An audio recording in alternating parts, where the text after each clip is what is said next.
जब भी इन्होंने बात करी कि वो जेल में है, हाफिज सईद साहब जेल में तो लखवी था, वो जेल में रह के बाप बन गया, बताएं। अब ये कौन सी साइंस है? ये तो मुझे नहीं पता कि ये कौन सी जेल है जहाँ जेल में बंदा जेल में है और उसके बच्चे हो रहे घर पे। तो ऐसी जेल तो मतलब सिर्फ पाकिस्तान में ही हो सकती है। और सब्सक्राइब करें और बेल दबाएं ताकि कोई खबर रह न जाए। अस्सलाम वालेकुम जी, मैं हूँ आरज़ू काज़ी। आज जी हमारे साथ जो हमारे दोस्त हैं उन्होंने हमें ज्वाइन किया है, आप पहले भी देख चुके हैं और आज भी हम उनसे बात करेंगे इंडिया पाकिस्तान के ऊपर भी, चाइना पे भी, और भी बहुत से टॉपिक्स हैं जिस पे हम आज डिस्कशन करेंगे और कुछ समझने की कोशिश करेंगे उनसे। सबसे पहले जी हमें ज्वाइन किया है मेजर गौरव आर्या ने, किसी तारुफ के मोहताज नहीं, आप लोग सब मुझे जानते हैं। बहुत शुक्रिया मेजर साहब कि आप शो में तशरीफ लाए। उनके साथ जी हमें ज्वाइन किया है वैभव सिंह साहब ने, आप ब्लॉगर भी हैं, एनालिस्ट भी है। थैंक यू सो मच वैभव जी कि आप आए। और साथ ही हमें ज्वाइन किया है हमारे दोस्त और साथी कुलीग भी हैं हमारे, एजाज सैयद।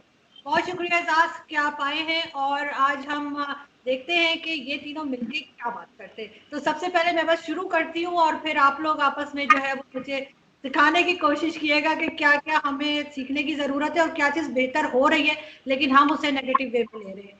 सबसे पहले तो ये कि मेजर साहब, जब चाइना कुछ करता है तो आप क्या, जैसे चाइना ने अटैक किया या चाइना के साथ आपके बॉर्डर्स पे लड़ाई हुई, जो कुछ भी हुआ, तो उस पे आप इतना ज्यादा नेगेटिव नहीं जाते जितना आप लोग पाकिस्तान के साथ जाते हैं, ऐसा क्यों है?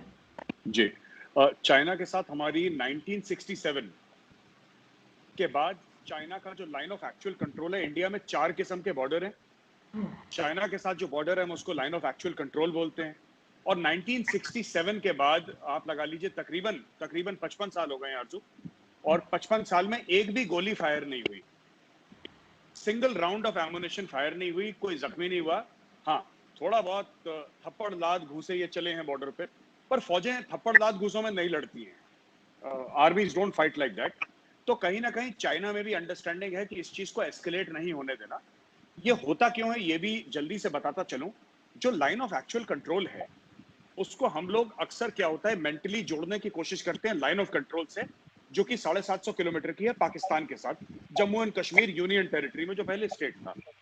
आरजू जी, मामला ये है कि लाइन ऑफ एक्चुअल कंट्रोल जो पाकिस्तान के जो माफ कीजिएगा चाइना के साथ है वो परसेप्शनल है, वो फिक्स नहीं हुई है, वो परसेप्शनल है। चाइनीज अंदर आते हैं, उनको लगता है हम चाइना में ही आ रहे हैं क्योंकि वो क्लेम करते हैं वो टेरिटरी। हम लोग चाइना के अंदर चले जाते हैं क्योंकि हम क्लेम करते हैं। लेकिन जो भी अभी तक हुआ है हमारा चाइना के साथ, मैं भी लाइन ऑफ एक्चुअल कंट्रोल पे मैं सर्विस कर चुका हूं, और वहां पे मैंने देखा था, मैं भी करीब काफी दर्जनों बार मैं चीन के अंदर जा चुका हूं। तो उनको हम ड्राई फ्रूट दे देते हैं, बादाम पिस्ते उनको पसंद आते हैं, तो उन्होंने हमें वो कंडेंस मिल्क का डब्बा दे दिया था, मुझे एक बार याद है, और एक चाइनीज जैकेट भी दी थी चाइनीज आर्मी की, वो पता नहीं किसी ने ले ली मुझसे। तो ऐसा मतलब वहां पे बेसिकली 1967 के बाद फायरिंग नहीं हुई। लाइन ऑफ कंट्रोल में ऐसा नहीं है, लाइन ऑफ कंट्रोल में हर रोज बमबारी होती है, हर रोज वहां किसी ना किसी को चोट लगती है, आपकी तरफ से भी हमारी तरफ से भी बुरी खबरें मिलती हैं।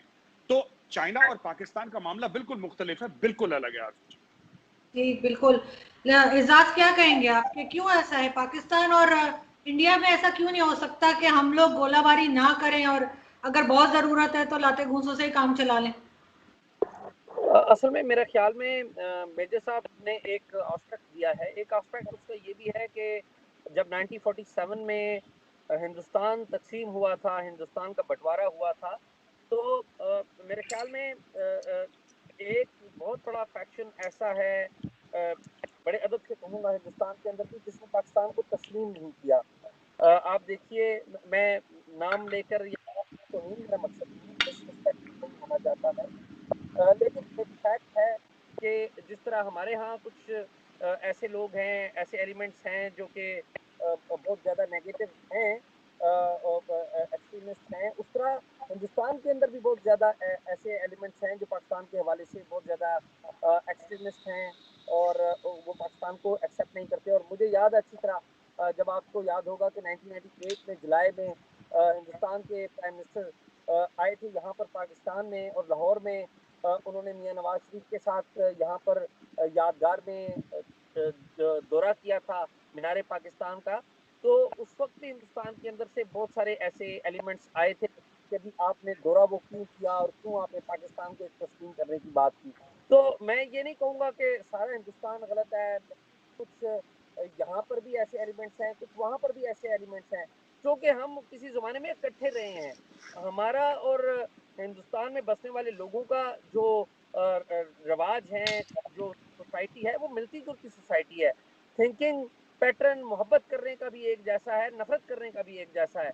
हम किसी से मोहब्बत करते हैं तो बेतहाशा मोहब्बत करते हैं, तो नफ़रत करते हैं तो वो भी बेतहाशा करते हैं। तो 5 उंगलियाँ भी बराबर नहीं होती, 5 फिंगर्स आर नॉट इक्वल। तो मेरे ख्याल में इस तरह से भी चीज़ों को देखना चाहिए।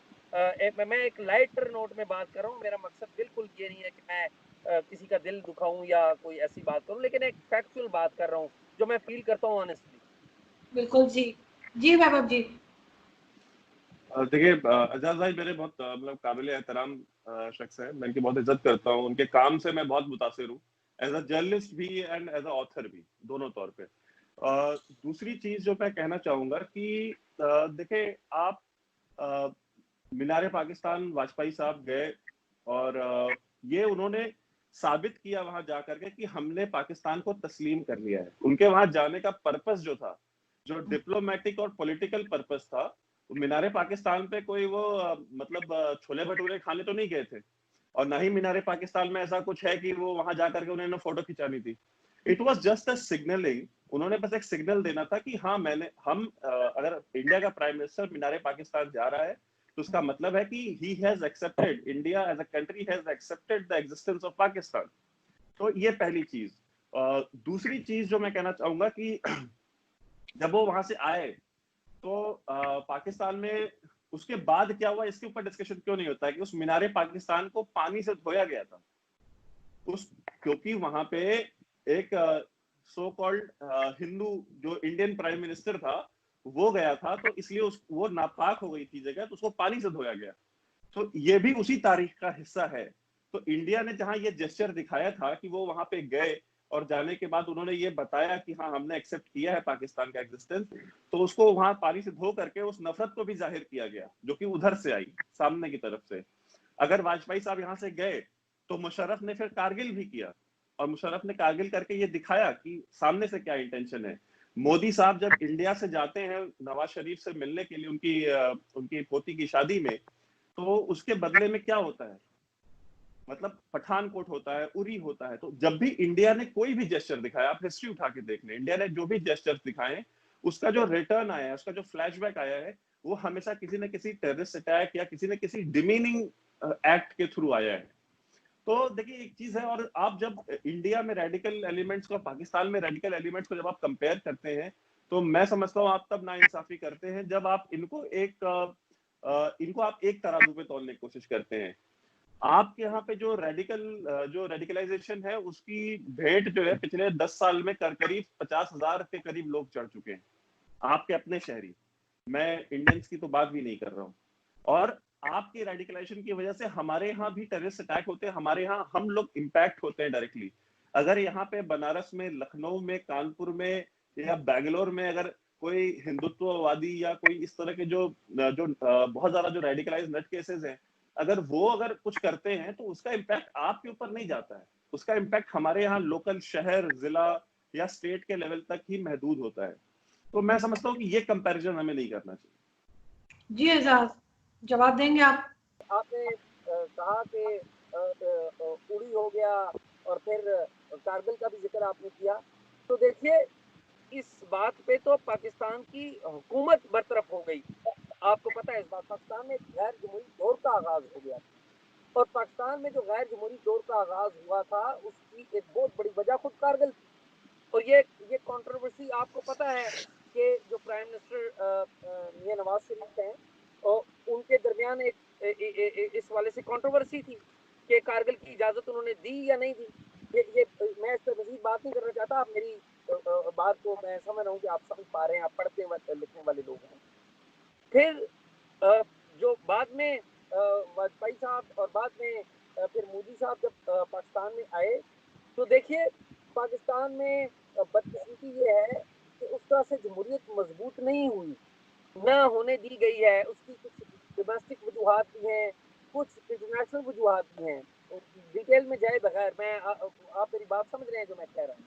और पाकिस्तान की जो जिस तरीके से पाकिस्तान में पार्लियामेंट और जमहूरियत मजबूत होना चाहिए था, नहीं हुआ, उसका नुकसान हुआ। सिर्फ हमें नुकसान नहीं हुआ, इस पूरे रीजन को भी नुकसान हुआ।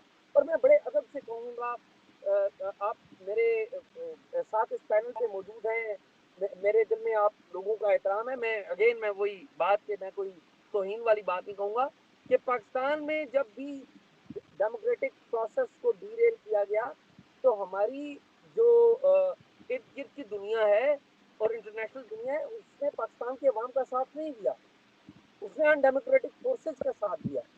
तो आपने खुद माना, और ये बात बिल्कुल दुरुस्त है, मैं बिल्कुल इत्तेफाक करता हूँ कि रेडिकलाइजेशन की वजह से पाकिस्तान को सबसे ज़्यादा नुकसान हुआ। आप यकीन करिए, मैं कंपैरिजन में नहीं जा रहा, अगर कंपैरिजन करें तो पाकिस्तान का नुकसान हिंदुस्तान से या इवन अमेरिका से भी ज़्यादा हुआ। और पाकिस्तान का नुकसान का अगर कंपैरिजन करना है तो अफगानिस्तान के साथ आप कर सकते हैं। हमारा इतना नुकसान जरूर हुआ, अफगानिस्तान थोड़ा ज़्यादा हुआ, हमारा उनसे कम हुआ, लेकिन हुआ। लेकिन जब आप बात करते हैं मुंबई अटैक की या उड़ी की, या वो यूं इस तरह बात होती है कि जिस तरह पाकिस्तान की हुकूमतें ये ऑर्डर करती हैं कि आप मिलिटेंट्स को कि वो जाएं और जाके वहां पर अटैक करते, ऐसा नहीं होता। जी मेजर साहब। जी, मेरे पाकिस्तानी दोस्त ने बातें बड़ी अच्छी करी हैं और एट अ सर्टेन लेवल मैं इनके साथ अग्री भी करता हूं, क्योंकि इन्होंने ऐसी कोई बात नहीं करी जिससे डिसएग्री करा जाए। लेकिन जो सच्चाई है वो मुख्तलिफ है थोड़ी सी।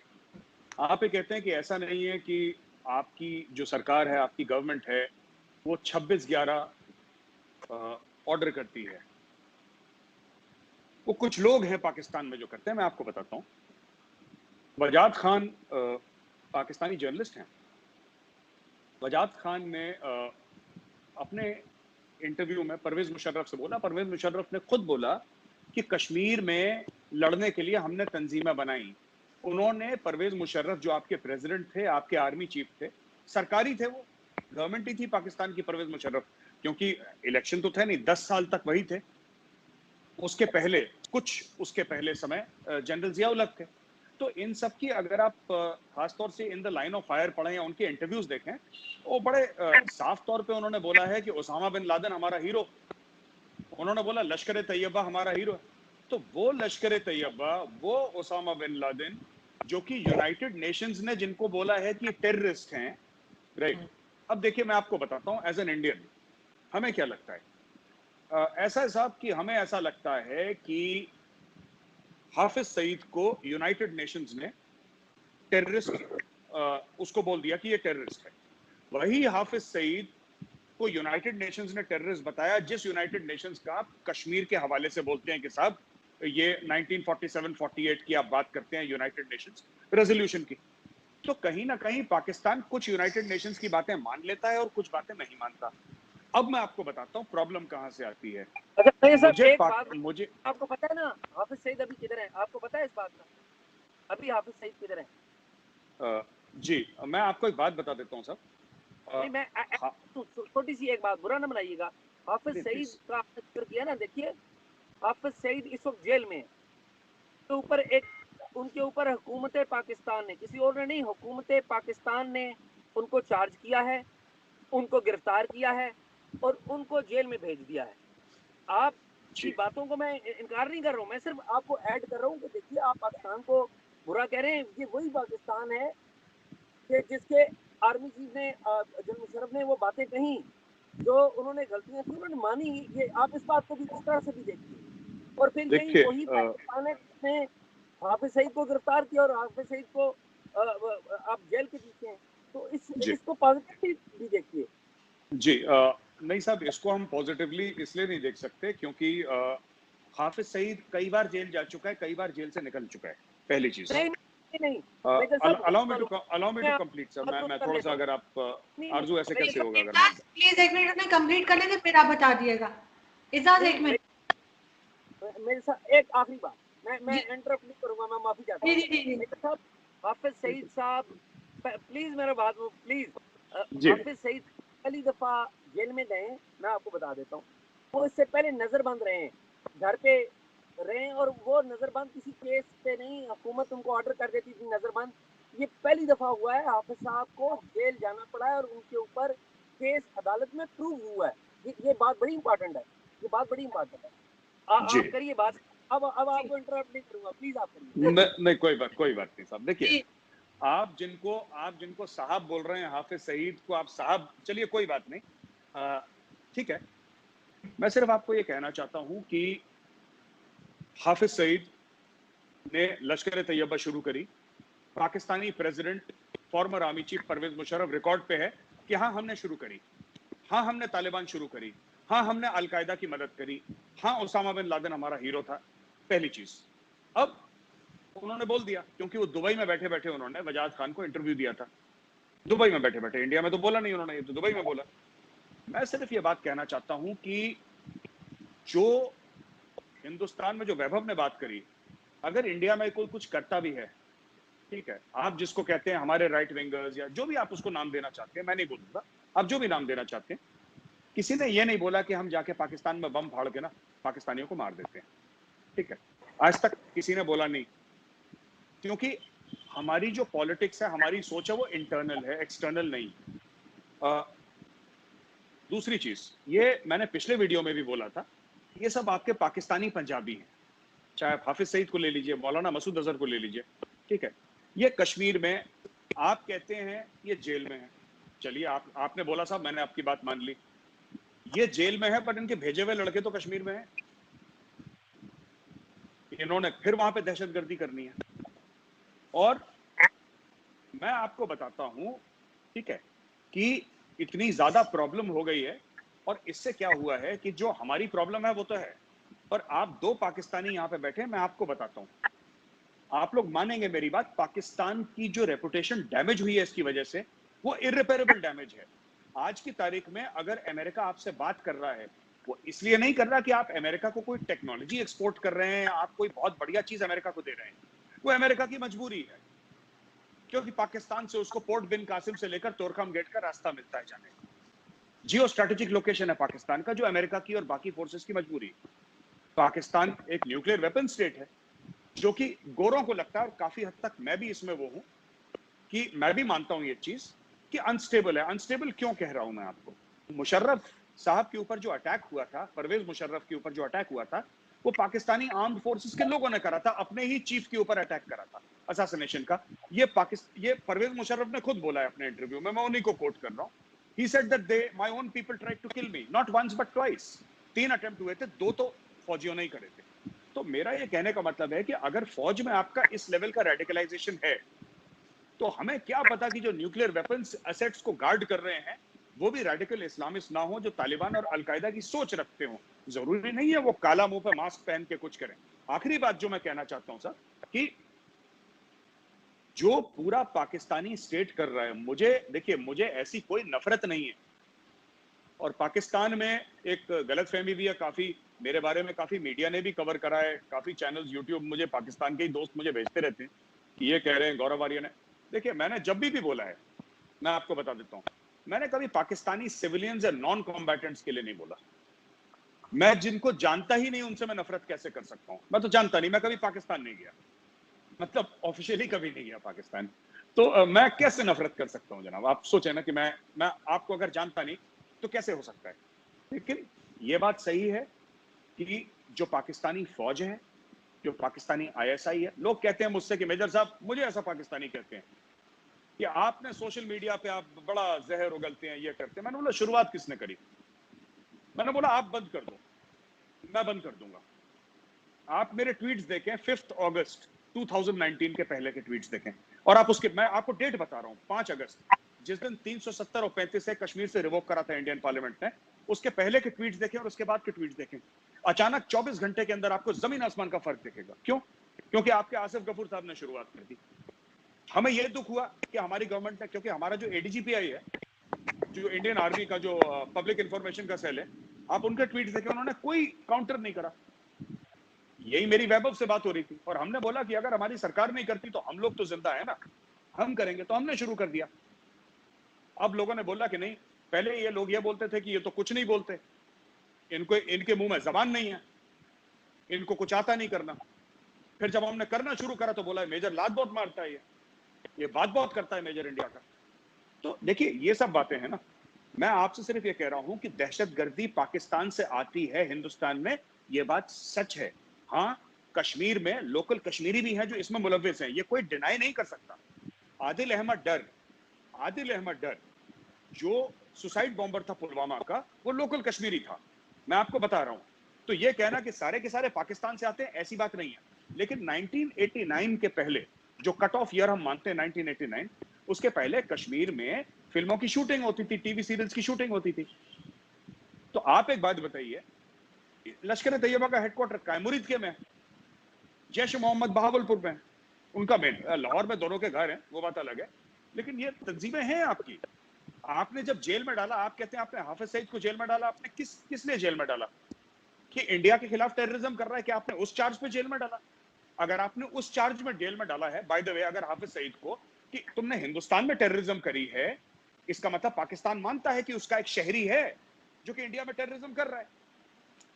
या तो आप बोल दीजिए कि नहीं साहब, हमने उसको इंडिया के टेररिज्म के चार्ज में नहीं डाला, हमने तो अपने ही अंदरूनी कोई मसले थे जिसके चार्ज में उसको डाला। तो फिर हमें तो वो नहीं मिला ना, we did not get justice, हमें इंसाफ नहीं मिला। आपको अंदरूनी मामले में हो सकता है उसने जेब काट ली, हो सकता है कोई स्मगलिंग कर लियो या दहशतगर्दी कर लियो, कुछ भी XYZ करो, आपने हिंदुस्तान के मामले में तो नहीं करा। और अगर करा है तो आप बोलिए कि साहब ये पाकिस्तान का शहरी है, इसने हिंदुस्तान में बम धमाके करे, इसने हिंदुस्तानी शहरियों को मारा है। जी अच्छा मैं सब आपने जितनी भी बातें की है ना, मैंने बड़ी गौर से सुनी है। अब आप ये फरमाते हैं कि जो पाकिस्तान के ऊपर जो बातें की, हाफिज सईद के ऊपर जो बातें की, मैंने आपको बताया भी कि हाफिज सईद साहब गिरफ्तार हैं, और हाफिज सईद साहब के ऊपर चार्ज ये है कि वो टेरर फाइनेंसिंग करते हैं। आपने कहा जी हमारी तंजीमें, ये तो पाकिस्तान ने ऑफिशियली माना हुआ है कि तंजीमें हमारे पास थी, ये पाकिस्तान ने ऑफिशियली इनके खिलाफ क्रैकडाउन किया हुआ है। मुरीद के का जिस सेंटर की आप बात कर रहे हैं, उस मुरीद के सेंटर को आप देखिए, हुकूमत पाकिस्तान ने उसका टेक ओवर कर लिया हुआ है। आप जैश मोहम्मद की बात कर रहे हैं, जैश मोहम्मद के सेंटर के ऊपर बात कर रहे हैं, उसका टेक ओवर कर लिया हुआ है। मैं आपसे अर्ज करूंगा कि आप जरूर तनकीद करिए, लेकिन जहां पर पाकिस्तान ने एक्शन लिया हुआ है, पाकिस्तान ने कार्रवाई की है, उसका भी जिक्र करिए। ये बिल्कुल मनफी ये अच्छी बात नहीं है। पाकिस्तान से सिविलियन, तो आप कहते हैं कि दहशतगर्दी मुंबई में पाकिस्तानी मुलव्वस थे, भाई होंगे, उनके खिलाफ कार्रवाई किसने की? पाकिस्तान ने की। पाकिस्तान ने उनके खिलाफ मुकदमा दर्ज किया, उनको गिरफ्तार किया। आपको पता होना चाहिए कि पाकिस्तान ने मुंबई अटैक का मुकदमा यहाँ पे दर्ज किया, उनको गिरफ्तार किया, उनके प्रोसेस अदालत के अंदर चल रहे हैं, कुछ तो सजाएं हो गई हैं, कुछ अभी प्रोसेस में है, किसी ने बेल भी अप्लाई की है, किसी को बेल मिली है, किसी को नहीं मिली। ठीक है, आप जनरल मुशर्रफ साहब का इंटरव्यू का हवाला देते हैं कि जनरल मुशर्रफ साहब ने ये बातें की। भाई ये पाकिस्तान की ऑफिशियल पॉलिसी है कि हमने कुछ गलतियां की और उन गलतियों को सुधारने के लिए, आप देखिए 16 दिसंबर 2016 को पाकिस्तान में, 2014 को पाकिस्तान में जो कुछ हुआ, आपके हिंदुस्तान में इसका 10% नहीं हुआ हुआ। आपको पता है पाकिस्तान के स्कूल में बच्चे शहीद कर दिए गए, बच्चे, मासूम toddlers, and they were killed by the militants, they were killed by the terrorist. आपने पाकिस्तान के एक ही सांस में पाकिस्तान के न्यूक्लियर जो एसेट्स हैं उनको, उनकी सिक्योरिटी के ऊपर भी डाउट कर दिया। मैं आपको बताता हूँ कि पूरी दुनिया में एक इदारा है IAEA, इंटरनेशनल एटॉमिक जो एसेट्स हैं, स्ट्रेटेजिक एसेट्स हैं डिफरेंट मुल्कों के, उसके ऊपर निगरानी करता है ये इदारा।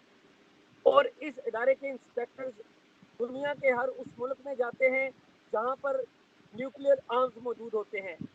अभी पिछले दिनों इनकी डेलीगेशन पाकिस्तान में आई हुई थी और उन्होंने पाकिस्तान को सर्टिफाइड किया कि पाकिस्तान के न्यूक्लियर एसेट्स जितने मजबूत और बेहतरीन प्रोटेक्शन में है, उतने शायद और कहीं में नहीं है। ये रिकॉर्डेड है, आप चेक कर लीजिए।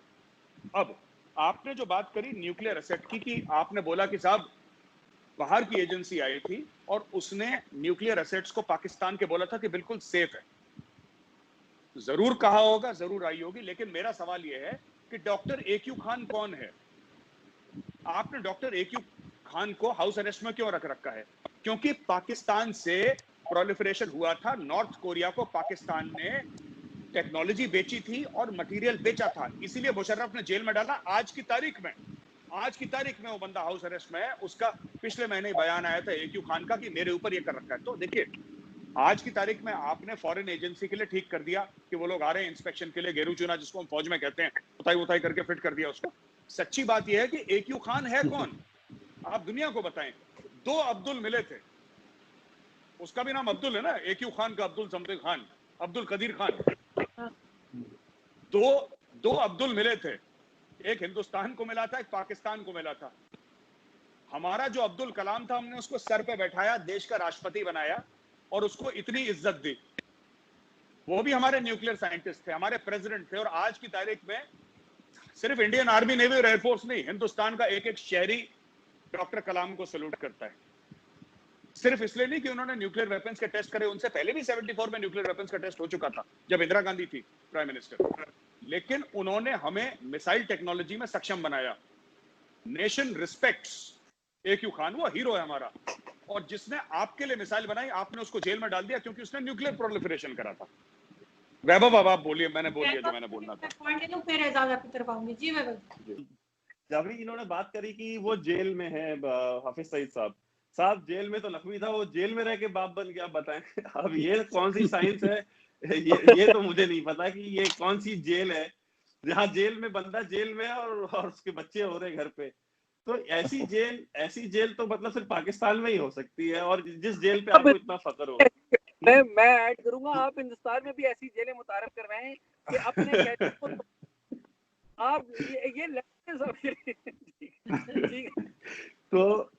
ये ये तो जेल का हाल है।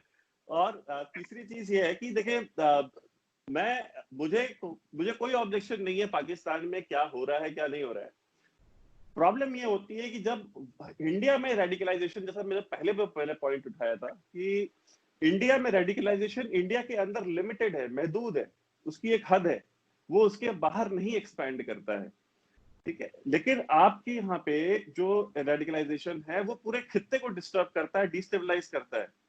अगर कोई भी टेररिस्ट अटैक अगर आपके यहाँ से ओरिजिनेट होता है, आपके बहावलपुर से या मुरीदके से, तो उसकी वजह से 2 न्यूक्लियर स्टेट्स के बीच में war, the war starts looming in between 2 nuclear states. तो ये डिफरेंस है हमारे और आपके यहाँ पे रेडिकलाइजेशन के डिफरेंस, जो रेडिकलाइजेशन का जो डिफरेंस है। एक लास्ट चीज मैं कहना चाहूंगा, आपने कहा था कि जो टेररिस्ट ऑर्गेनाइजेशंस है, इनको या जो टेररिस्ट हमले होते हैं कि किसी गवर्नमेंट ने नहीं कहा कि आप जाएं और 26 से 11 करें या पठानकोट पे हमला करें या उरी पे हमला करें। तो सर मैं कहता हूं कि गवर्नमेंट्स करें ना करें, हम तो ये कहते हैं कि आपके यहाँ आपके पास गवर्नमेंट्स के पास पावर नहीं है। तो आप ही लोग हैं जो हमको ये क्वेश्चन करते हैं कि भाई आप क्यों कहते हैं इमरान खान प्राइम मिनिस्टर, हम कहते हैं वो पपेट है, आप कहते हैं नहीं वो प्राइम मिनिस्टर है, हम कहते हैं वो पपेट है, आप कहते हैं नहीं उसको मानना पड़ेगा प्राइम मिनिस्टर। हम तो मान रहे हैं इस चीज को कि भाई उसके पास पावर नहीं है। वो ऑर्डर दे भी दे कि तुम जाओ बॉम्बे में जाकर के टेररिस्ट अटैक करो, तो उसे कहने से कोई नहीं आना, एक बंदा नहीं आएगा, उसके अपने PTI के कारकुन नहीं आएंगे। लेकिन जो दूसरे लोग हैं जिनके पास पावर है, जो इन लोगों को ट्रेन करते हैं, जो इनको फाइनेंस करते हैं, वो सिर्फ ना कि सिर्फ यहाँ आते हैं, वो यहाँ आकर के टेररिस्ट अटैक्स करते हैं। वो कौन से इदारे हैं आप भी जानते हैं, और उन इदारों से आपने डील भी करा है। वो इदारे अफगानिस्तान में क्या कर चुके हैं दुनिया जानती है। वो इदारे आज की डेट में वो खैबर पख्तूनख्वा में जो PTM के जो कारकुन है, आरिफ वजीर, अभी जो लेटेस्ट शहादत है आरिफ वजीर की है, तो उनके कितने कारकुन मार चुके हैं, सिंध में कितने लोग मिसिंग पर्सन है, बलूचिस्तान में क्या उन्होंने किया। तो वही सेम इदारे आपके वो हमारे यहाँ भी ये सारे काम कराते हैं। तो भाई आप उनको क्वेश्चन करें ना, हम तो आपसे कहते हैं आप उनको क्वेश्चन करें, आप उनको अकाउंटेबल करें कि भाई आप उनके खिलाफ लिखें। लेकिन अगर आप उनके खिलाफ लिखेंगे तो फिर वही हाल होगा जो हामिद मीर का हुआ, वही हाल होगा जो बाकी आपके यहाँ जर्नलिस्ट जो कि कभी टीवी पे बैठा करते थे, आजकल यूट्यूब पे बैठे मिलते हैं, और कुछ को यूट्यूब पे भी नहीं बैठने देते, वहां पे भी उनको ब्लॉक करा रखा है। तो हम आप अच्छा जी जब एक बात कह दूं इसके पहले कि आरजू आप 30 सेकंड लूंगा। मैं एक बात बता दूं, आप लोग शायद क्योंकि फौज का आप लोगों का ताल्लुक नहीं है, तो मैं आपको बता दूं, जो मैं इसलिए कहता हूं कि पाकिस्तानी फौज, आर्मी खासतौर से इसमें इन्वॉल्व टेररिज्म में, पाकिस्तानी फौज कभी नहीं गई अंदर लड़ने के लिए। कश्मीर पे पाकिस्तानी फौज ने जो अटैक करा था, पहले कबायली भेजे थे, 47-48 के बाद कभी कश्मीर वैली के अंदर नहीं आई पाकिस्तानी फौज। ये कारगिल वारगिल साइड में करते रहे ये लोग, और अखनूर साइड में करते रहे, वैली के अंदर इन लोगों ने कभी डायरेक्ट अटैक नहीं करा, पहली चीज। दूसरी बात मैं आपको बता दूं कि ये जो चीजें हैं, आईडी का इस्तेमाल, प्लास्टिक एक्सप्लोजिव्स का इस्तेमाल, टाइमर्स का इस्तेमाल, डेटोनेटर का इस्तेमाल, किस तरीके से स्नाइपर राइफल इस्तेमाल कर, ये सब पाकिस्तान में हथियार होंगे। देखिए, हथियार होना और हथियार इस्तेमाल करना जमीन आसमान का फर्क है। पाकिस्तान में AK-47 सिविलियन के हाथ में दिखना कोई बड़ी बात नहीं है, राइट, कोई बड़ी बात नहीं है, लेकिन उस सिविलियन को सिर्फ ट्रिगर दबा के और उसको खोल के जोड़ के साफ करके ये हथियार नहीं है, ये 2 दिन के अंदर कोई सीख सकता है, ये कोई बड़ी बात नहीं है। पर जिस तरीके से उनको ट्रेनिंग करना, ये कुछ चीजें हैं जो करते हैं, दीज आर हाईली टेक्निकल, और ये चीजें सिर्फ एक मिलिट्री कर सकती है, ये किसी के बस का नहीं है, सिविलियन के बस का नहीं है। जो पुलवामा में अटैक हुआ था, जिसमें हमारे वीरगति को प्राप्त हुए थे 40 CRPF के बहादुर जवान, जो पूरा सेट करा गया था किस तरीके से, मैं आपको बता रहा हूं एज एन आर्मी ऑफिसर, ये किसी सिविलियन के, पाकिस्तानी हो, अफगानिस्तानी हो, कहीं का भी हो, वो आप कह दे साहब मैं तालिबान का कमांडर हूं, उसकी जो सिखलाई है वो फौज से हुई है, एक सिविलियन के बस का नहीं है, उसको पता ही नहीं। ये क्लासरूम में बैठ के, स्क्वाड पोस्ट में बैठ के सीखी जाती हैं चीजें। इसके ऊपर प्रॉपर प्रेसिज, हम लोग प्रेसिज बोलते हैं, बुकलेट्स होती हैं, इसकी प्रॉपर प्रेसिज होती हैं, इसको बैठ के सिखाया जाता है। तो जो लोग कह रहे हैं ना कि ऐसी है, ये मुजाहिदीन है और लड़ने चले, ये इतना सिंपल नहीं है कि मुजाहिदीन लड़ने चले गए। These people are trained, they may not be very well trained. मैं ये नहीं कह रहा कि बहुत अल्टीमेट इनकी ट्रेनिंग है, क्योंकि इनका दौरा-ए-आम, दौरा खास होता है, 2 पार्ट्स में इनकी ट्रेनिंग डिवाइड है, 4 कैप्सूल होते हैं इनके, तो उसी में इनका काम हो जाता है। लेकिन definitely there is military training, without military training you can not do this, जो भी आपने करा है। जी प्लीज। जी एजाज, जी एजाज, जी, एक चीज मैं मेजर साहब आपसे कहना चाहूंगी, ये जो सुबह से आप हमें सुबह 11 बजे से जो सवाल आप हमसे कर रहे थे, जिसमें चीमा साहब और मैं फंस गए थे, वो जरा एजाज से करें। मैं इसके पहले थोड़ी सी बात कर लूं, वरना मैं भूल जाऊंगा। आप सबसे उम्र में बड़ा हूं मैं, तो मेरी मेमोरी जा रही है अभी, तो आप प्लीज सुन लें, ठीक है। देखिए ना, बात ये होती है कि जो पाकिस्तान में APS पेशावर का जो हादसा हुआ, जो सबसे ज्यादा हार्ट ब्रेकिंग था, आपको पता होना चाहिए कि इंडियन पार्लियामेंट खड़ी हुई थी और खड़े होके 2 मिनट का साइलेंस इंडियन पार्लियामेंट ने किया था उसके ऊपर। हम भी चाहेंगे कि, हम भी चाहते कि अगर पुलवामा में अगर आप लोग ऐसा करते तो अच्छा लगता। इंडिया के सारे स्कूल्स में भी हुआ था, सारे स्कूल्स में। All schools across India and the Indian Parliament stood up and said for the children of APS Peshawar, we will keep 2 minutes। पूरे हिंदुस्तान ने, क्योंकि बच्चा किसी का भी हो, इस तरफ का उस तरफ का बच्चा, तो फिर बच्चा ही है, उसका क्या है। ये होता क्यों है मैं आपको बता दूं। देखिए साहब, ऐसा होता है ना कि जब आप गुड टेररिस्ट और बैड टेररिस्ट बोले ना, जैसे गुड तालिबान बैड तालिबान जब आप करते हैं, ठीक है, जब आप एक को बोलते हैं कि तुम टेररिस्ट हो, फिर तुम बोलते हो दूसरे को तुम फ्रीडम फाइटर हो, तब जाके प्रॉब्लम होती है। आप देखें, जो सांप हमें काट रहे हैं, वो सांप आपको भी काट रहे हैं, पर आपकी जिम्मेदारी ज्यादा है, क्योंकि वो सांप आपके हैं, वो पाकिस्तानी हैं, वो शहरी पाकिस्तान के हैं वो। दूसरी चीज मैं जो कह रहा हूं कि पुलवामा का जो अटैक पाकिस्तान ने करवाया, मैं आपको फिर कह रहा हूं, आदिल अहमद डर की क्या उम्र थी, उसको किसने सिखाई ये बातें। RDX कहां से आया वो अलग बात है, छोड़ दें। डेटोनेटर कहां से आया, कॉर्डेक्स कहां से आया, उसके पास फ्यूज कहां से आया, वो बात छोड़ दें, मैं उसकी बात ही नहीं कर रहा। मैं कह रहा हूं उसको सिखाया किसने, ये सिविलियन को आ ही नहीं सकता। इसलिए, और आखिरी चीज कह रहा हूं साहब, एक मिनट, आखिरी बात मैं आपको ये कहता हूं ना कि आप देखिए, जिस दिन पाकिस्तान ये बोल देगा कि we will not use terrorism as an instrument of foreign policy, चाहे वो अच्छे, कोई फ्रीडम फाइटर नहीं है, कोई टेररिस्ट नहीं है, सब टेररिस्ट है, भाड़ में जाओ, पाकिस्तान इसको रिकॉग्नाइज ही नहीं करता। आप कश्मीर का मुद्दा उठाइए ना, आप कश्मीर का मुद्दा उठाइए ना, क्यों नहीं, आपका हक है उठाने का, आपका फर्ज भी है एज अ पाकिस्तानी, अगर आपको लगता है। और आखिरी बात मैं ये कहना चाहता हूं कि आप कहते हैं हिंदुस्तान के मुस्लिम, देखिए सुनिए सर, हिंदुस्तान के मुस्लिम कैटेगोरिकली कह चुके हैं कि जो भी हमारे इख्तलाफात हैं, वो हम with in the framework of the constitution अपने हुकूक की लड़ाई लड़ने के लिए हम लोग सामर्थ्य हैं, हमें पाकिस्तान की हेल्प नहीं चाहिए। तो पाकिस्तान में जो लोग आते हैं कि इंडियन मुस्लिम, ये आप मत करा करिए बातें, क्योंकि इंडियन मुस्लिम यहाँ पे बैठ के बड़े अनकंफर्टेबल हो जाते हैं। 2-4 लोग हैं जो पाकिस्तान के गाना गाते होंगे, मैं मना नहीं कर रहा, लेकिन large 99% of Indian Muslims are very uncomfortable. और ये बात एक मौलवी साहब है हमारे, बड़े फेमस हैं वो, मैं भूल गया, मुशर्रफ साहब को दिल्ली में एक मीडिया हाउस था, उसमें उन्होंने बोला था मैं आपको वो क्लिप भेज दूंगा ढूंढ के, वो यूट्यूब पे क्लिप है जहाँ पे उन्होंने बोला था कि देखा हुआ मैंने, याद है, बड़ा फेमस। जी जी, उन्होंने बोला साहब ठीक है हमारे साथ प्रॉब्लम है इंडिया में, हम ये नहीं कह रहे कि मुसलमानों को इंडिया में कोई प्रॉब्लम नहीं है, लेकिन वो कॉन्स्टिट्यूशन के दायरे में हम सोल्यूशन ढूंढ लेंगे। आप रहनुमाई मत करिए हिंदुस्तान के मुसलमानों की। आपको एक मुल्क चाहिए था, भारत का पार्टीशन हो गया, आपको एक मुल्क मिल गया, कहानी खत्म हो गई। अब आपको पैलेस्टीनियंस का भी दर्द है, क्यों? क्योंकि वो मुसलमान है। आप कहते हैं आपको कश्मीरियों का दर्द है, क्यों? क्योंकि वो मुसलमान है। आपको इंडियन मुस्लिम्स का दर्द है, क्यों? क्योंकि वो मुसलमान है। अरे आप किसी और के बारे में, कभी मैंने ये नहीं सुना पाकिस्तानियों का कि साहब इसके बारे में हमें बड़ा बुरा लगा, ये नॉन मुस्लिम है। हिंदू मरते हैं लिंचिंग में, कभी पाकिस्तान से कंडेमनेशन नहीं आया कि लिंचिंग बुरी है, एक इंसान मरा है।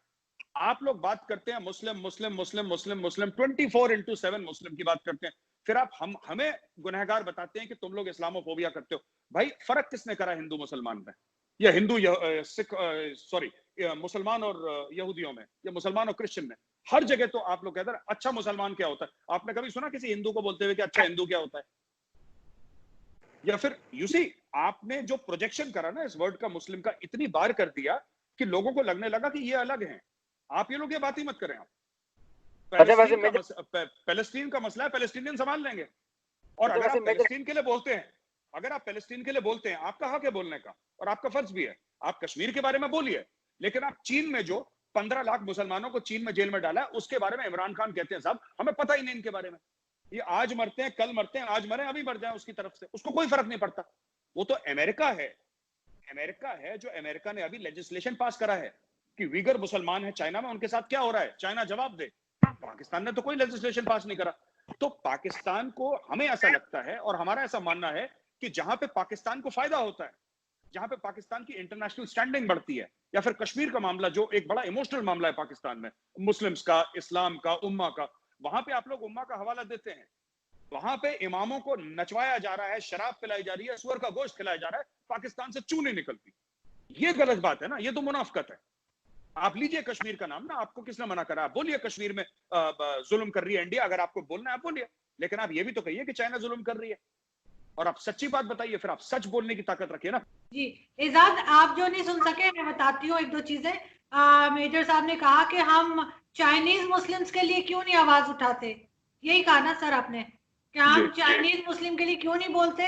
और हमारे जो हमारी जो आर्मी है, जो इन्होंने अभी शायद बोला नहीं, मैं बोल लेती हूँ क्योंकि सुबह से मैं बता के टीवी पे थक गई हूँ कि हमारी आर्मी में जो है वो बिजनेसेस क्यों है, हम क्यों मैं ये चाहता हूँ आरजू जी, मैं आप सवाल पूछ लेता हूँ आपसे। मैं ये चाहता हूँ कि लश्कर तैयबा और जैश ए मोहम्मद और हिजबुल मुजाहिदीन पाकिस्तानी आवाम से चंदा इकट्ठा करें, लाखों करोड़ों रुपए, और चाइना पे जिहाद करें, और ये बोलें कि चाइना का जो मुसलमान है, जो आपने बच्चों को जेल में डाल रखा है, 3-3 साल के बच्चों को, जो चाइना के मुस्लिम्स पे आपने जुल्म कराया है, आप चाइना के ऊपर जिहाद करें। हम चाहते हैं, 30 साल का आपको कश्मीर का एक्सपीरियंस भी हो गया है, अब तो आप लोग एक्सपीरियंस है जिहाद में, तो आप जाएं और चाइना पे जिहाद करें, शी जिनपिंग पे अटैक करें, या जिस पे भी चाइनीज पे अटैक करना है, मैं शी जिनपिंग का खास नाम नहीं ले रहा, जिस चाइना पे अटैक करना है। क्योंकि आप अगर मुसलमान को, ये सीएए के बारे में मैं यहाँ पे बात नहीं करूंगा क्योंकि उसके ऊपर अलहदा देब हो जाएगी। आप चाइना के ऊपर जिहाद करें सबसे पहले आप उसको बोले लश्कर तैयबा को कि चाइना की तरफ रुख करे, वहां पे भी तो मुसलमान है।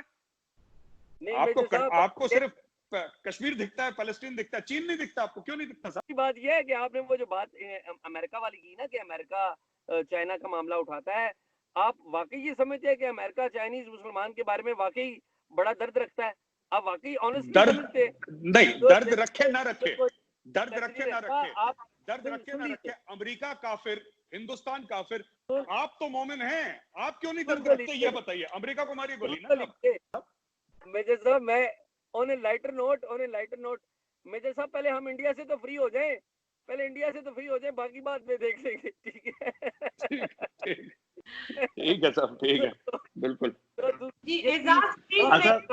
मुझे नहीं एक सेकंड मैं एक सवाल करना चाहता था एजाज से। एक सवाल मेरा, एजाज मुझे ये बता दें, बिकॉज आप इन्वेस्टिगेटिव जर्नलिस्ट हैं इसलिए मैं आपसे पूछ रहा हूँ, आप बहावलपुर और मुरीतिया गए? जी मैं बिल्कुल गया हूँ। मेरी आपने जब आप वहाँ पे क्या कोई वहाँ पे कोई टेररिस्ट कैंप वगैरह है कि नहीं है? मैं अर्ज ये कर रहा हूँ कि वहाँ के बारे में मैंने जो रिपोर्टिंग की हुई है, प्लीज गूगल पे जाके देखिए। अरे सर मैं आपसे हाँ या ना पूछ रहा हूँ, आप बता दें कि वहाँ है या सुन तो नहीं। लीजिए सर, सुन तो लीजिए, मैं गया हूँ, सुन लीजिए। ये मेजर साहब जो बात कर रहे थे ना कि जी वो बम किस तरह बनाते हैं और वो ये फौजी ट्रेनिंग के बगैर मुमकिन नहीं है, मैं उनके कैंप में रहा हूँ, मैं जानता हूँ कि उनकी ट्रेनिंग, उनकी कैपेसिटी क्या है, मैं जानता हूँ कि कैपेसिटी क्या है। इसलिए देखिए, आप सिर्फ फौज में आपने सर्व किया है, मैं फौज को भी थोड़ा सा कवर किया हुआ है किसी जमाने में, और मैं मिलिटेंट्स के साथ भी रहा हूँ। तो आप प्लीज, मैं बड़ी ईमानदारी से कहता हूँ कि आपको बहुत ज्यादा आपके लोगों को रिसर्च करने की जरूरत है इन मिलिटेंट्स के ऊपर, जो कर भी रहे हैं आपके लोग। ठीक है, आपने बोला कि आपने मुरीदके में टेररिस्ट कैंप्स देखे हैं, आपने अभी बोला, आपने बोला कि आप भावलपुर गए, मैं भावलपुर में भी गया हूँ, मैं जानता हूँ चीजों को। आपने गए, तो आप ये बात मानेंगे वो जो ट्रेनिंग कैंप्स हैं वो किसके लिए हैं? अगर आपको पता है, सर एक बात बताइए, मैं एजाज साहब आपसे पूछता हूँ, एजाज साहब एक मिनट, सर ये चीज ऐसे, सर एक मिनट, ये मिठाई की दुकान नहीं है कि आपने शटर डाउन कर दिया और आपने बोला कि कल से रबड़ी नहीं मिलेगी, ऐसा नहीं होता है। ये शैतान की औलादे हैं, ये एक बार शुरू हो गया ये सिलसिला कई सालों तक चलता फिरता रहता, चाहे आपने बंद कर दिया हो ना बंद कर दिया हो। दूसरी चीज, आप एक बात बताइए ना, आप एक जर्नलिस्ट हैं, इन्वेस्टिगेटिव जर्नलिस्ट हैं, अगर आपको टेररिस्ट कैंप मिल गए पाकिस्तान के अंदर, आप उनके साथ रहे हैं, आप कह रहे हैं कवर कराए, तो आपकी आईएसआई को नहीं पता यहाँ पे टेररिस्ट कैंप्स हैं? आप तो कहते हैं ना कि दुनिया की नंबर 1 एजेंसी है वो। मेजर साहब मेरी बात आप समझ नहीं रहे। पाकिस्तान ने कैंप जहां पर भी थे, जहां पे भी कोई कंप्लेंट थी, उनको खत्म कर दिया। मैं आपको ये अर्ज कर रहा हूँ कि मैं मिलिटेंट्स को जानता हूँ, मैं मिलिटेंट्स के साथ रहा हुआ हूँ, मैं जानता हूँ चीजों को। सर अभी आपका इमरान खान कह रहा है, इमरान खान का बयान है 6 महीने पुराना कि पाकिस्तान के अंदर 40,000 टेररिस्ट हैं। इमरान खान आपका प्राइम मिनिस्टर कह रहा है जनाब। टेररिस्ट, देखिए टेररिस्ट को बटन तो नहीं होता ना कि ऑन कर दिया और बटन दबाया तो ऑफ कर दिया। मैं वही तो कह रहा हूँ आपसे। माइंडसेट तो लोगों का देखें, इंडिया के अंदर भी माइंडसेट लोगों का मौजूद है, वो बटन दबाया तो ऑफ हो गया, ऐसा तो नहीं है। इशू ये है कितने इंडियंस आपको मिले जिन्होंने धमाके कर दिए, जो आके तंजीमें बनाई? यहाँ से आपने बाला साहब ठाकरे का नाम लिया, बाला साहब ठाकरे की मैं बड़ी इज्जत करता हूँ। बाला साहब ठाकरे ने कितने लोग भेज दिए शिवसेना के कि जाओ तुम लाहौर में और बम फोड़ो? कितने भेज दिए साहब, एक बात बताइए। बाला साहब ठाकरे ने जो अयोध्या में जो मस्जिद के साथ किया, क्या वो कम था? अरे सर अयोध्या में जो हुआ वो हमारा मसला है। वो सर वो हमारा मसला है, वो पाकिस्तान का मसला नहीं है। हुजूर वाला एक बात बताइए, आप एक बात बताइए मेजर साहब, आप बताएं गुजरात में जो मोदी साहब ने किया वो ठीक किया? एक मिनट मैं आपको बताता हूं। आपने जो 24% से लेकर 2% हिंदू ले आए पाकिस्तान में, आपने ठीक करा। पिछले साल आपने 1032 हिंदू लड़कियों को कन्वर्ट करा और उनको मुसलमान बनाया, ठीक करा आपने। आप मुझे केस बताइए जहां पे लड़का हिंदू हो और लड़की मुसलमान हो, तब हम मानेंगे कि पाकिस्तान सेक्युलर है। देखिए मैं आपको एक और चीज बताता हूँ, गुफ्तगू जारी है, लेकिन प्रॉब्लम ये हो गया कि मेरी फोन की बैटरी ड्रेन होगी और मेरा फोन अगले चंद लम्हों में बंद हो जाएगा। तो आप प्लीज मुझे माजरत मेरी कबूल फरमाइए, मेरे फोन की बैटरी बंद हो गई है और आपसे गुफ्तगू होती रहेगी। जी शुक्रिया, जी शुक्रिया। चलिए ठीक है जी, हम बात कर लेते हैं, मैं आरजू को समझा देता हूं। हम फिर इंशाल्लाह फिर किसी दिन कर लेंगे एजाज के साथ। लेकिन मेजर साहब एक दफा मुझे किसी ने बताया था कि बल्कि वो मैं आपको भेज भी दूंगी कहीं से चेक करके, कि मुशर्रफ साहब ने जो हल बताया था, जो सोल्यूशन बताया था कश्मीर का, उसमें उन्होंने कहा था कि बॉर्डर्स को सॉफ्ट कर देना चाहिए, आना जाना शुरू करें, वो करें, तो उससे फिर जो है ये टेंशन कम हो सकती है। आपको लगता है ऐसा होना चाहिए? नहीं, हमें ऐसा नहीं लगना चाहिए जो मुशर्रफ साहब ने बोला। और अगर जिस इंडियन ने अग्री भी करा, अगर किसी इंडियन ने अग्री करा इस बात पे, मुशर्रफ साहब की बात पे, मुझे नहीं पता, पर अगर अग्री करा तो मैं उस इंडियन के साथ भी डिसएग्री करता हूं। देखिए, पाकिस्तान ऑक्यूपाइड कश्मीर, गिलगिट बाल्टिस्तान हमारा हिस्सा है, वो हमारी जमीन है। इतिहास गवाह है, तारीख गवाह है कि पाकिस्तान ने गलत तरीके से उसको हटाया। जब महाराजा साइन कर चुका था कि इंडिया में जाएगा, वो उन्होंने अपने कबायली भेजे। और ये बात शाहिद अफरीदी ऑन रिकॉर्ड कह चुका है कि मेरे दादा गए और मुझे बड़ा फख्र है। उसके दादा ने रेप भी करा होगा, क्योंकि वहां पे यही तो कबायली कर, इसलिए तो श्रीनगर नहीं पहुंच पाए कबायली, क्योंकि बारामूला में रेप करना शुरू कर दिया था इन लोगों ने, इन्होंने कत्लो गारत करनी शुरू कर दी थी। इसीलिए इसके शाहिद अफरीदी के दादा को तंगा भी मिला था कि तुम बहुत बहादुर हो, तुमने मासूम औरतों का रेप करा और बच्चों का गला काटा, तो तुम बहुत बड़े मुजाहिद हो, तो वेरी वेल डन। तो उसके वो डींगे हाँक रहा था पाकिस्तानी आर्मी की कंटोनमेंट में जाके। पीओके में। सर अगला प्राइम मिनिस्टर है सर वो। जी हो सकता है, क्योंकि यहाँ पे प्राइम मिनिस्टर होने के लिए ज्यादा, देखिए you have to just say, आपको बाजवा को यस सर बोलना है, आपको पॉपुलर होना है, और एक दी हुई स्क्रिप्ट ISPR की पढ़नी है। एक दोस्त से सर सॉरी तो इंटरप्ट कर रहा हूँ, एक दोस्त से मतलब आपके पास यही होता रहेगा। एक इसमें लाइटर नोट पे एक मेरे दोस्त से मेरी बात हो रही थी, पाकिस्तानी से, तो पंजाबी है, तो वो उससे मेरी बात हुई, तो कहता है कि पायन का हाथ थोड़ा हौला रखी, तो मैंने बोला कि क्यों, क्या हो गया? तो कहता है कि यार तुम लोग अगर इसी स्पीड से तुम लोग करते रहे ना काम, तो he said कि he used the famous Punjabi word and then he said कि एक दिन हमारी ना कि जो क्रिकेट टीम का कोच होगा ना वो भी रिटायर्ड फौजी होगा। तो वो कहता है कि तुम लोग थोड़ा मारना पीटना बंद करो बॉर्डर पे, तो ताकि हमारे यहाँ थोड़ी नॉर्मलसी आए, वरना ये तो मतलब कि नहीं, इंडिया का खतरा है तो उसको बाजवा को एक्सटेंशन भी दे दो, इंडिया का खतरा है तो भाई ये भी फौजी को दे दो, इंडिया का खतरा है तो वो भी फौजी को दे दो। क्या कि मतलब क्या, जब पाकिस्तान क्रिकेट टीम का कोच भी कोई फौजी बन जाएगा तब तुम लोग मानोगे। लेकिन इसका मतलब है कि सॉल्यूशन कोई नहीं है, अभी फिलहाल हम लोग यही करते रहेंगे, इसी तरह चलता रहेगा। बिल्कुल बिल्कुल। इसका कोई, एक्चुअली मैं एक बात बताऊं आपको, कश्मीर का हल, देखिए हो सकता है आपको, आरजू आप पाकिस्तानी, आपको मेरी बात शायद अच्छी ना लगे, और मेरा मन नहीं, मेरा ये दिल नहीं है कि मैं किसी का दिल दुखाऊं, वो उसलिए नहीं कह रहा मैं, और मैं सिर्फ ये कहना चाहता हूं कि इसका हल सिर्फ एक है, कि वो जो एंटायर एरिया है ये इंडिया में आ जाए, पाकिस्तान ऑक्यूपाइड कश्मीर और गिलगिट बाल्टिस्तान, तब कश्मीर में अमन हो जाएगा, तब लाइन ऑफ कंट्रोल शांत हो जाएगा, तब पाकिस्तान का क्रिकेट कोच सिविलियन बन सकता है और बाजवा साहब को एक्सटेंशन नहीं मिलेगा। इसके और कोई सोल्यूशन नहीं। ये सब लोग, अर्जु एक चीज बता दूं आपको, अर्जु, ये जो भी लोग बोलते हैं ना, मैं आपको बताता हूं, चाहे वो हिंदुस्तानी हो चाहे पाकिस्तानी हो, चाहे वो इंडियन हो चाहे पाकिस्तानी हो, जो इसके अलावा बोलता है वो झूठ बोल रहा है। मैं और वैभव आपको सच्ची बात बता रहे हैं, हम आपको दिल पे हाथ रख के सच्ची बात बता रहे हैं जो एक्चुअली फैक्ट्स हैं। ये बाकी लोग जो कहते हैं ना, हम लोग बात कर लें, सॉफ्ट बॉर्डर हो जाएगा, थोड़ी सी ट्रेड हो जाएगी, कव्वाली हो जाएगी, थोड़ी सी बिरयानी खा लेंगे, कढ़ाई खा लेंगे हम लोग, ये सब झूठी बातें हैं, ये बातें झूठी बातें हैं, ये लोगों ने फैलाई हैं। इंशा जी का नाम न लो, क्या इंशा जी थोड़ा अमन हो जाए और ठीक हो जाए, ताकि हम भी उधर आ सके घूमने और आप लोग इधर आ सके। बिल्कुल, लेकिन अभी तो ऐसा कुछ नजर नहीं आ रहा। Thank you so much for your time. Thank you so much.